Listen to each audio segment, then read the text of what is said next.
Ato si Bao ng Diyos. But before that, let me share a verse.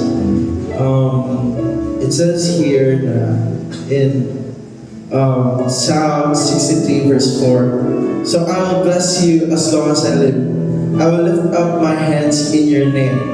So there's no, ingon din na, I will bless you as long as I live. So kita, mga katawan sa Ginoo, mga anak sa Ginoo, giyatahan kita kinabuhi ni Lord, ni Jesus. He has sacrificed Himself for us to have the life.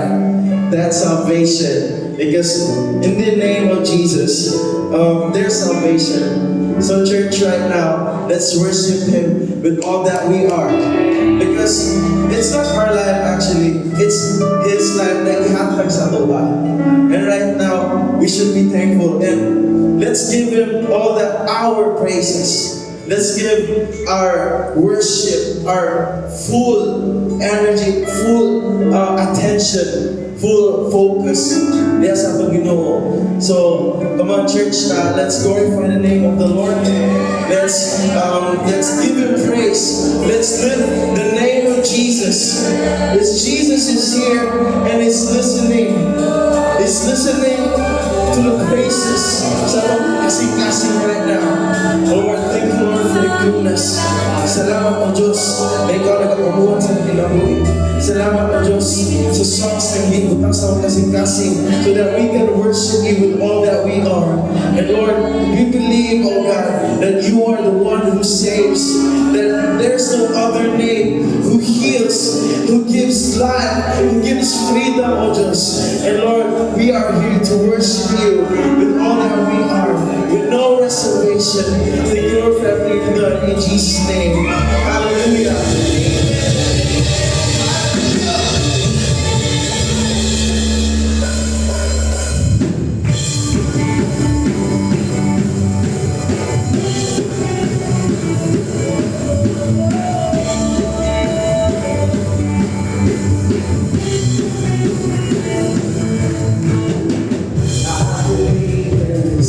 Salvation, one doorway that leads to life, one redemption, one confession. I believe in the name of Jesus Christ.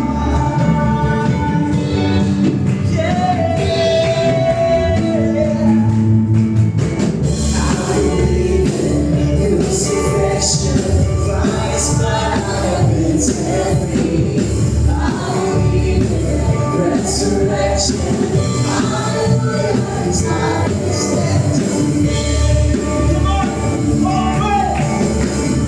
All praise to God our Father. All praise to Christ the Son. All praise to the Holy Spirit. Our God has overcome.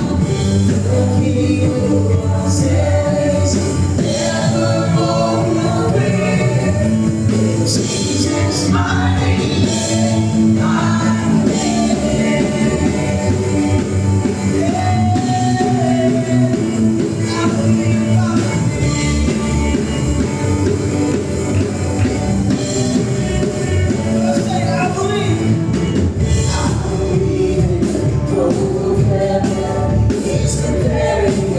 For me, flying up on to heaven, is your love.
the attitude of worship right now, church. Because we're not done yet. And Jesus is still working. Hallelujah.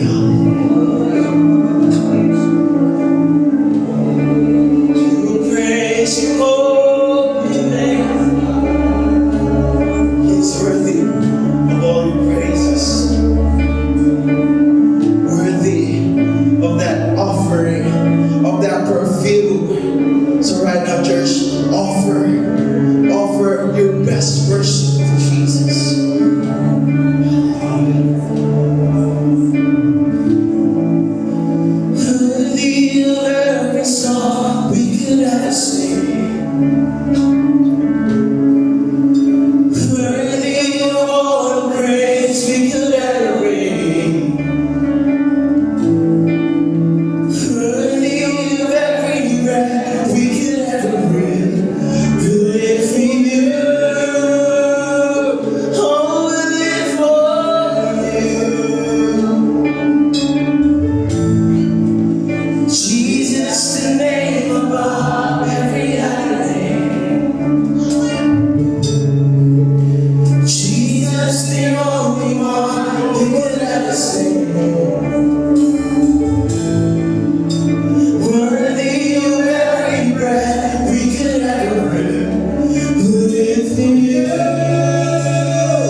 hands lifted up. Worship Jesus.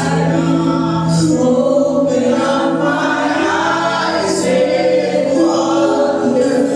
Show me who you are and fill me with your Lord.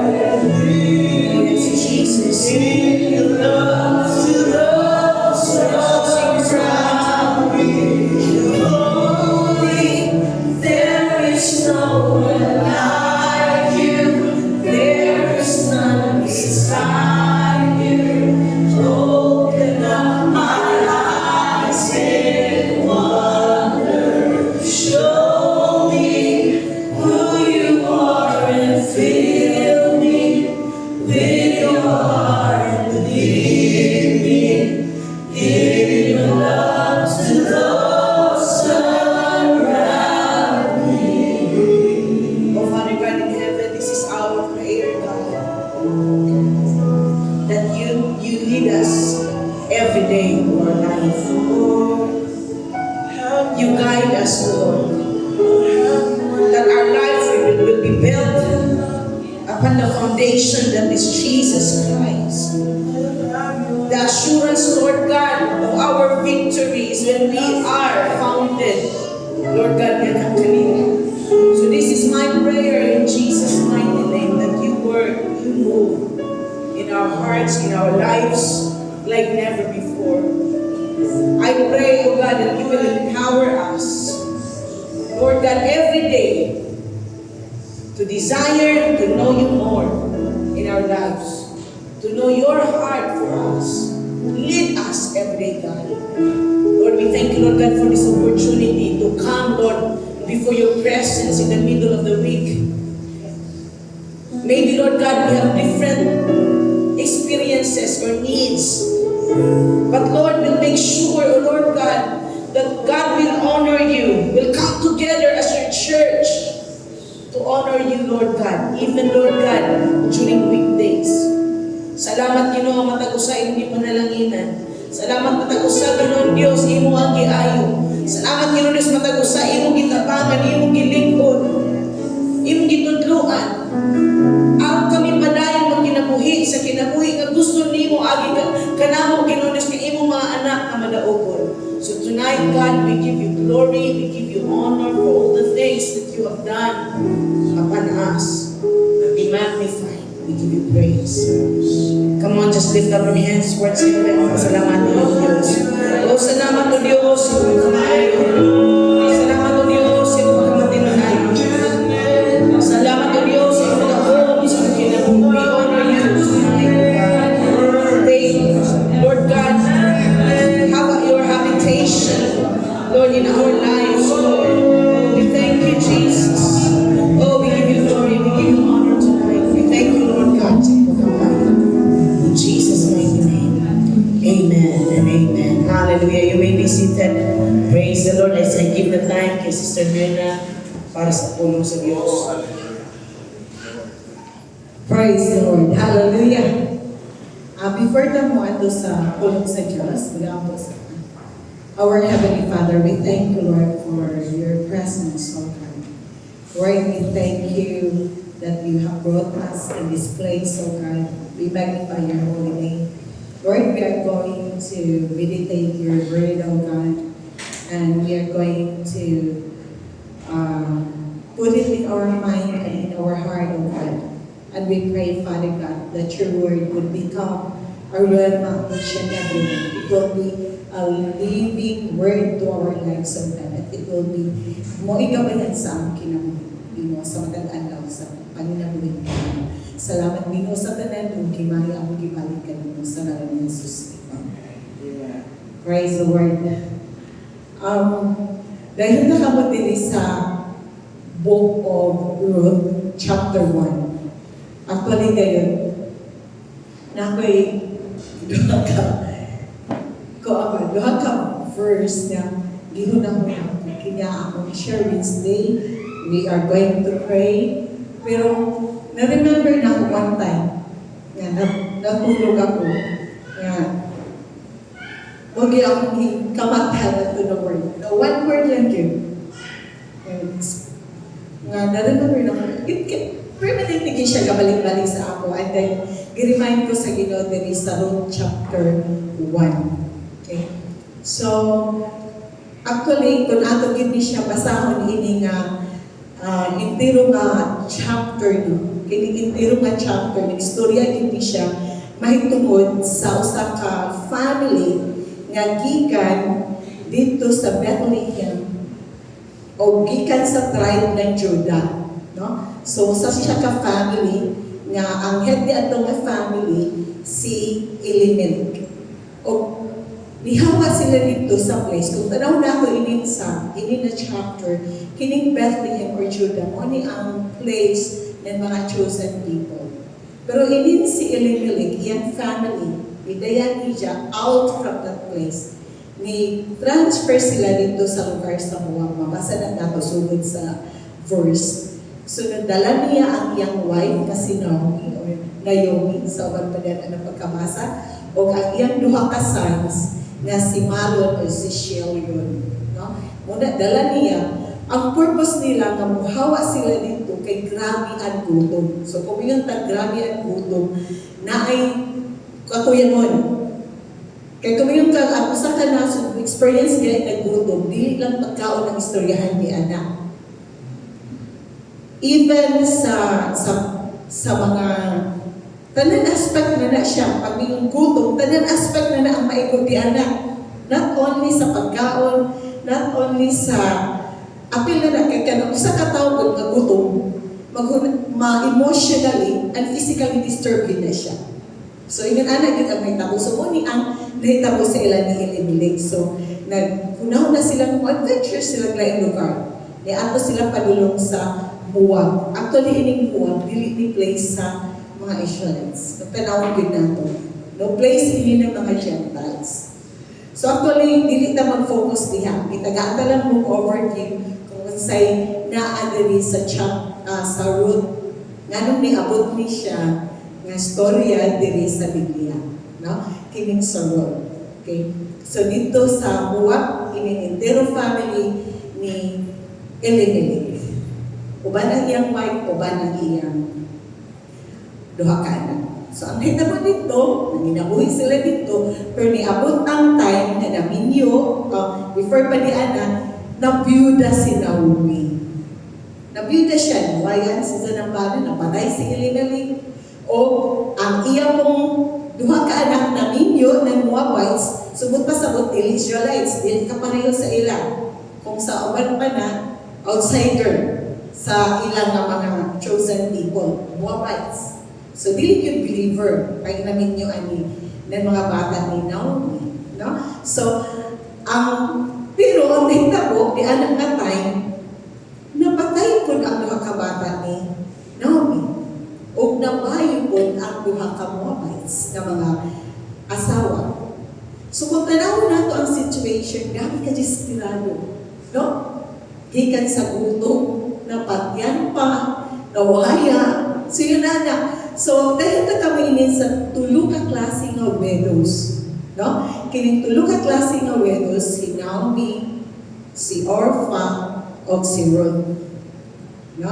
Si Naomi, si Orpha, o si Ruth. Actually, si Naomi or si Naomi, asawa ni siya ni Elimelech.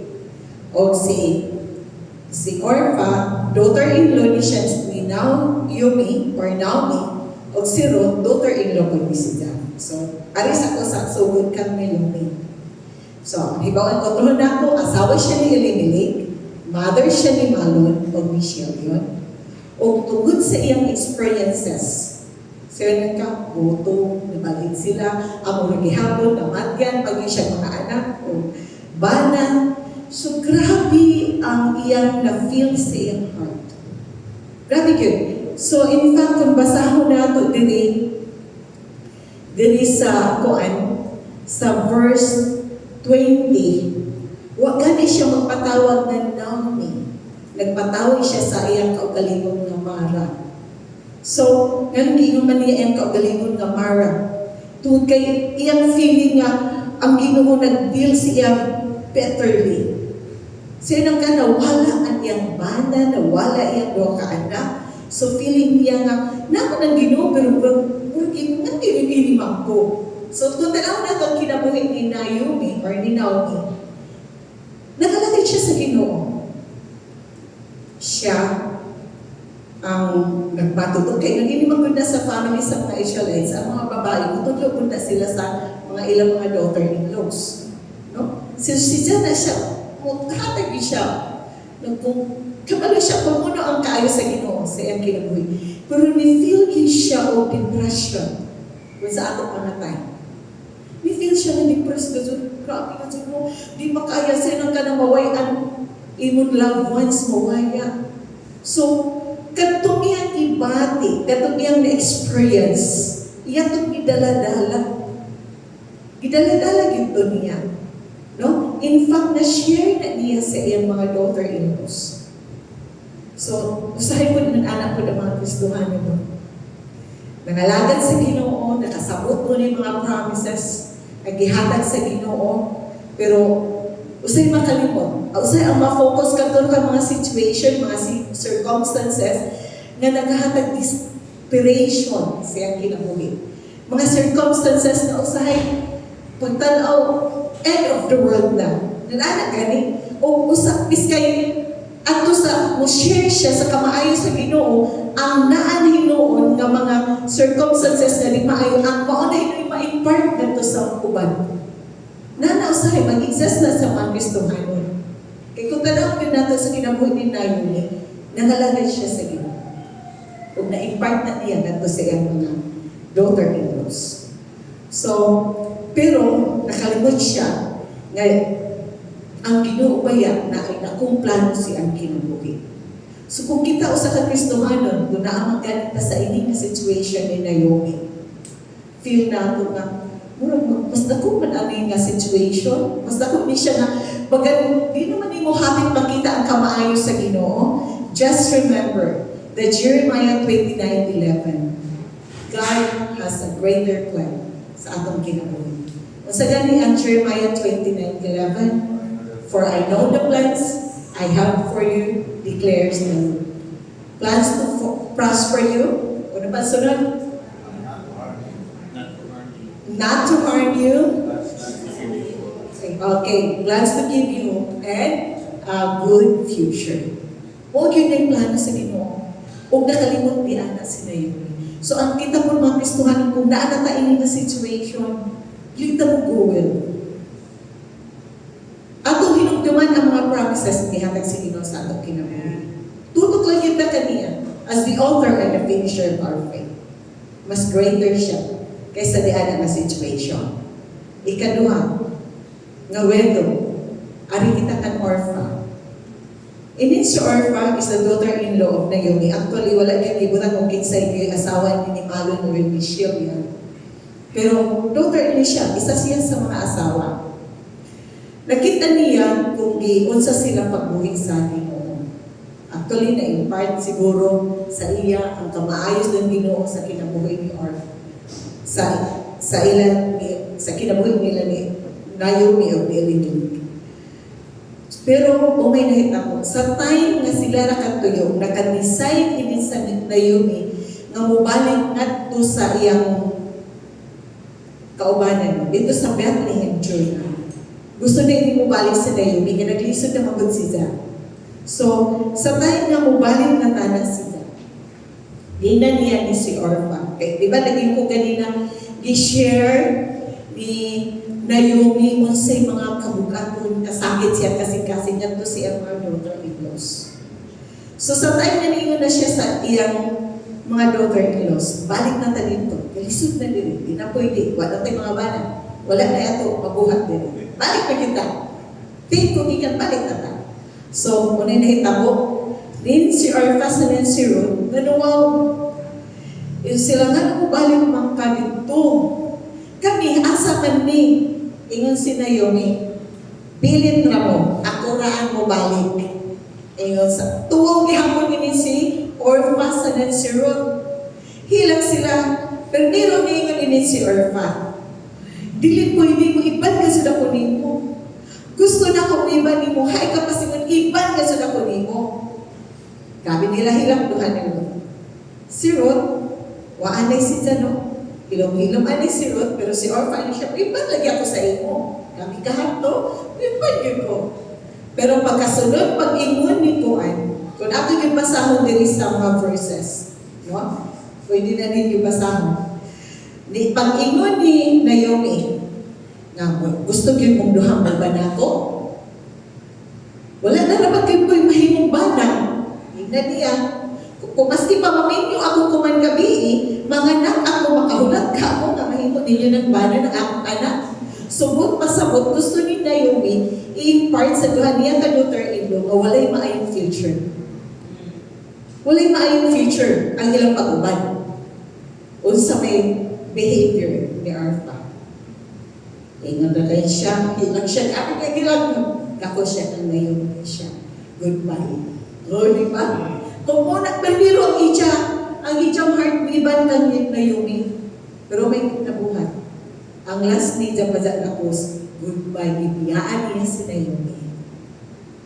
So, naisay ako kita, kasay no, naipaabot sa usahay sa ato kinabuhi nga. Grabe na ito commitment sa Ginoo. Lord, ako kasabihin ko, ano Lord? Muban kasi ko ni mo, Lord. Pag-abot sa, Lord, di naman klaro, hindi na future din ng lugar. Lord, pahawayan niya ako. Gana pa. No, sa inana, behavior man siya. This is a behavior sa situation nga. Utusay, dili gani pabor sa ako. Dili, no? Wabot na usay sa ato kinabuhi niya na ay situation nga dili pabor sa ako nga. Ay, dili na ko. Pero ang commitment na ito, pero kinahanglan ka dyan. Trabaho kayo para sa buhaton sa Ginoo. Kinahanglan ka dyan. Ako ganun ko ano. Pero pag-abot din sa situation nga, di na pabor, ay, kamura sa anay. Anak, no? Amura pa si Orpha. Pero yung dumanato, kung naatayin na situation, ang Ginoo na higugma gihapon nato. Kung feel nato nga, mura magnaluja na ta. Mura, di na yun ang ato yung future. Nagingon diha sa Isaiah 40:31. Just renew your strength. I-renew lang yun ang inyong strength. Yung pa, just wait on the Lord and God will renew your strength. Ayun, anak lang. Paminaw sa Ginoo. Ayaw lang kong ingon na di na ko diha. Kitungod kay amoy ako weaknesses, di na ko diha. Tungod kay amoy circumstances, di na ko diha. Ayaw kong largo. Just wait on the Lord. Basahan Isaiah 40:31. Pamalihog ko na mo. Mas ganun atong basahon. Labi nag-niatain na situation, hinumduman nato. Isaiah 40:31. They that wait upon the Lord shall renew their strength. They shall mount out. But those who hope in the Lord shall renew their strength. They shall mount up with wings like eagles. They shall run and not be weary. They shall walk and not faint. Di tamang pareho ng Orpha. Nga mo atras. Ang usa ka Kristohanon, di yun ang kagay mo atras. I-allow yun niya ang Ginoo nga mo renew sa iyong strength. Ikatulong ang klaseng obedo na nabutan din sa Ruth chapter 1. Inin si Ruth mismo. So, actually, inin si Ruth, iingat yun siya ni Naomi nga, oh, di ako man lagi ka. Diyan naman si Orpha. Nanong hindi pamangkaw, no? At dyan din sa verse 15. And she said, behold, thy sister-in-law is gone back unto her people, and unto her gods return thou after thy sister-in-law. So, tabugaw pag ang sisa ni Naomi ala. Nga naman, pabilin man ka, nga di man na parehong pinuhuan, at kasi imong God. Pero on-site behavior ni wrong. Nirigid ko ni Bilib. Wala, kagana sa itsang behavior. Ipakita ni Ruth ang itsang loyalty. In what way? Nag-ipakita ni Ruth ang itsang loyalty. Naghibog commitment si Ruth. Atong basahon sa verse 16. Nag-iingon si Ruth dali. And Ruth said, entreat me not to leave thee, or to return from following after thee. For whither thou goest, I will go, and where thou laggest, I will lodge. Thy people shall be my people, and thy God my God. Where thou diest will I die, and there will I be buried. The Lord does so to me, and more also, if all but death part thee and me. So mo ni ang gihimong pledge. No? Naghimo tayo commitment kung kuan kami na si kuan commitment na kami. Pledge din ako sa iyo. Kaya nga na ang pagpakita ni loyalty ni Naomi. Actually, ano ni Ruth, kanto kang Naomi. Kung nakakip ko ano ng situation, perhaps nandun pagkaminyo ni Ruth kanto sa isa sa mga anak ni Naomi, naghimo na siya commitment. Pero nag-renew siya commitment kanto sa iyang mother-in-law. Mo ni ang isubutan din sa 16 and 17. So, unsa man ni implication sa atong kinabuhi as mga Kristohano. Remember na sa dihang giluwas ta sa atong buhi nga Diyos, i-surrender nato akong kinabuhi, naghimo kag commitment diya sa kaniya. Nagsaan ka, Lord, I surrender all. Pag yun, I surrender all, tanan ka sa zaon. Dili pwede nga I surrender all, kamotra. Dili pwede nga I surrender all, matara. Tanan ka dyan, all good. So, whole being na, apel ang inyong rights, apel inyong will, tanan. Kaya kung tanawin ka natin diri sa 16, 17, na ay self-denial na gihimo ni Lord. Kita sa mga Kristohano, sa dihang nakadecide na pagdawat kay Jesus Christ as our Lord and personal Savior, naaputay self-denial na gihimo sa atong kinabuhi. Ganun ikinahanglan na ni siya sa atong kinabuhi. Ganun ikinahanglan man nato ang full surrender sama sa gihimo ni Lord. Nahinumduman nato nga ang mata sa Diyos naa sa iyang mga katawhan na fully committed sa iyang presensya. Asa man nato na asa sa 2 Chronicles chapter 16 verse 9. Nagaingon niya, for the eyes of the Lord range throughout the earth to strengthen those whose hearts are fully committed to Him. Fully, it means no reservation. So, kumyuntag ay sabot masabot galantaw permi ang Ginoo. Siya mga katawan niya na agyoy full commitment niya siyang presensya. Dili half commitment, dili 1/4 commitment, kundi tanan gayon ang gihatag kaniya. So, muna, no, inumduman nato nga kung himog kanitang commitment sa Ginoo, ang Ginoo nagtanaw diyan. Di siya makalimot. Usay makalimutan. Di ba? I'm not exempted of this. Usay makalimot ang tao. Nga, wala, nag-commit ako ko ng Lord nga. Mo-pray ka dyan ako. Uy, nakalimot. Pero ang Ginoo, forgiving God ka na siya. So, abot mo kita makalimutan, just remember your commitment to Him. And just remember na ang God ng tanaw ka niya. Huwag ka niya pasagdi. Kita niya pasagdi. O, another po di anak. Yung pa, sa dihang nagkahimo siya commitment. Yung pa, gi-choose ni Ruth nga iyang silbihan ang family ni Naomi. Kaya naman siya diri, kung kinsay imong mga tao, kinsay imong pamilya, okay na ako. Kung kaya ka magpuyo, at tubod ko. So, yun anak, so dihang nagkahimo siya commitment, i-apply niya siyang commitment nga mo service siya. Mabitaw na din sa Joshua 24:15. Sa dihang mo sa Kristohano, mga lagay siya diha sa Ginoo. Kinahanglan yun niya hinumduman nga mupili kayo ta sa pag-serve diha siyang presensya. So, diha sa Joshua 24:15, choose you this day whom you will serve. As for me and my house, we will serve the Lord. Amen. So, yun anak, ang commitment nato diha sa presensya sa Ginoo. And then not only that, nag-inom po diri sa diha nagkahimong commitment diha sa Ginoo. Ato siya higugmaon diha sa Matthew 22:37, nag-inom diha, love the Lord your God with all your heart and with all your soul and with all your mind. Apil na siya sa atong pag-commit. Dili gyud nato nakalimtan.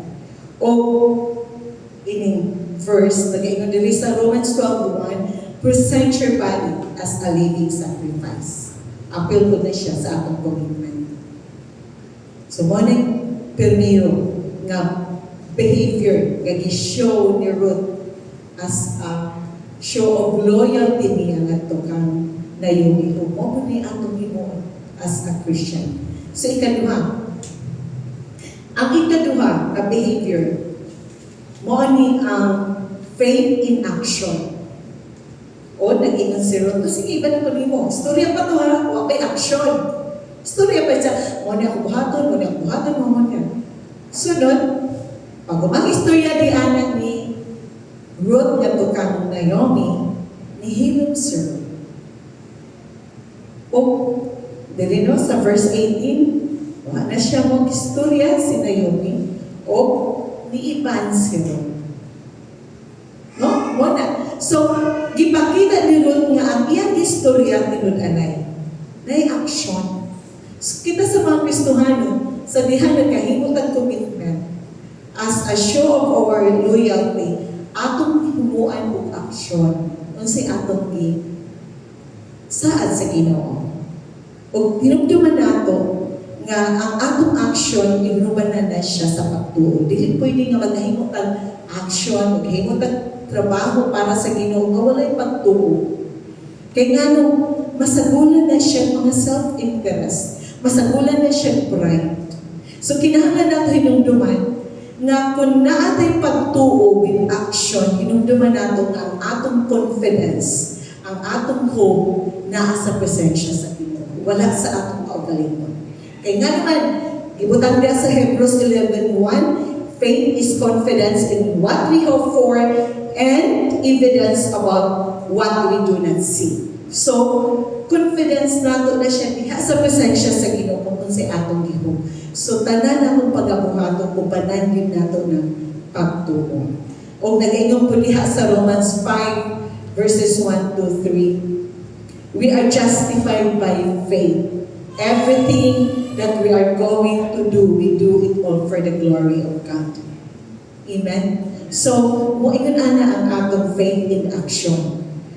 So, pinumduman nato nga sa James 2:14 and 17, faith without action is dead. So, mag-iba yun na, faith in action, and then faith without action is dead. So, iyon ana ang ikaduha nga behavior ni Ruth, o maayo po di siya nga modelo sa atong kinabuhi.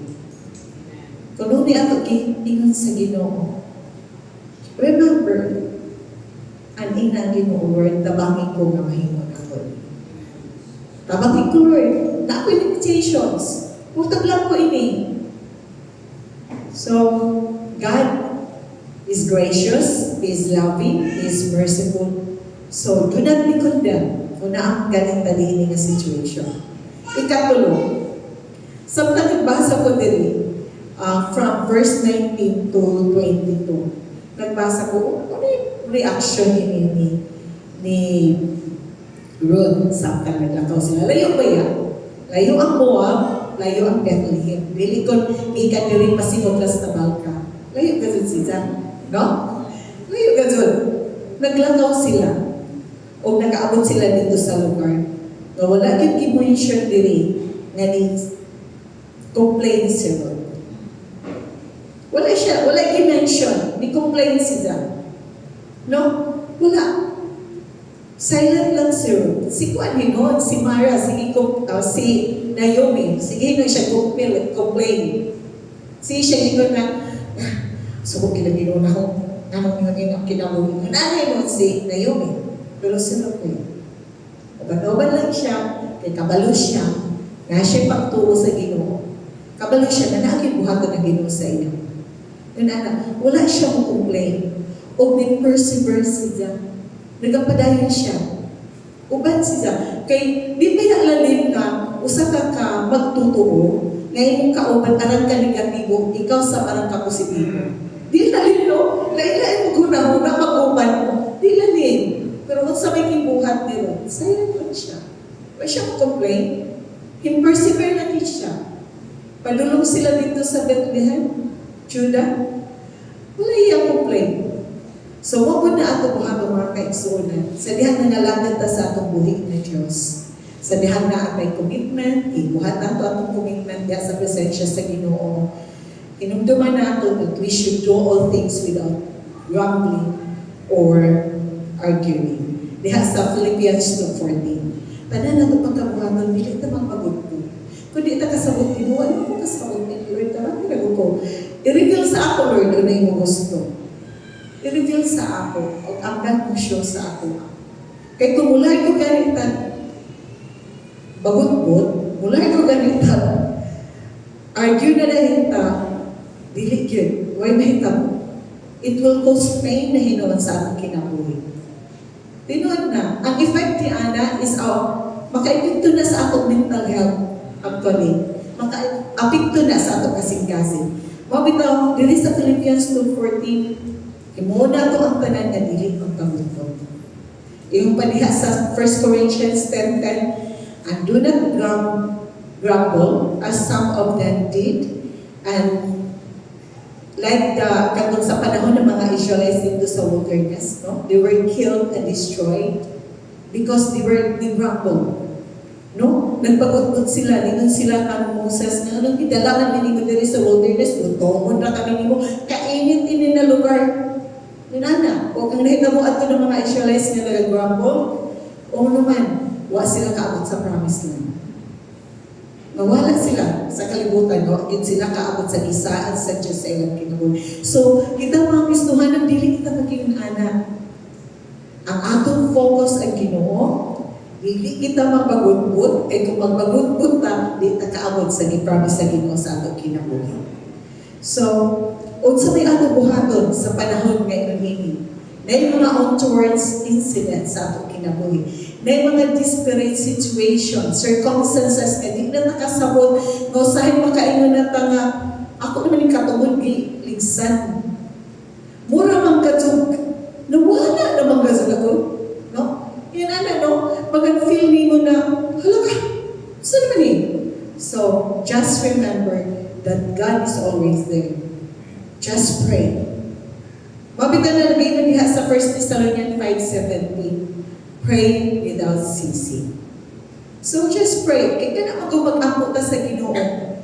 Makaduolta niya. Makabating ta sa iyang tingog.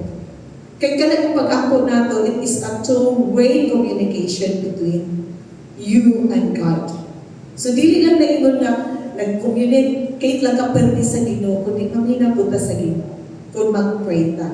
So kung maabot magali ang situation na ingon-ini na ready na kasi pagpungan, pause, and then ask the Holy Spirit, ask God, pray. Even simple lang ang prayer, Lord, saan wala ko kasabot. So, di na nakutas ang mga kaigsunan. Before I end this, dili ko kamo i-end diri sa 1 Thessalonians 5:18. Nga sa tanan nato circumstances sa atong kinabuhi, atong pasalamatan, atong meditations. Dili kita maghuna-huna sa mga situation nga maghahatag ka nato anxiety. Dili kita maghuna-huna sa mga situation nga maghahatag ka nato desperation or kanang gibutang nila depression nga murag nauso na kuman.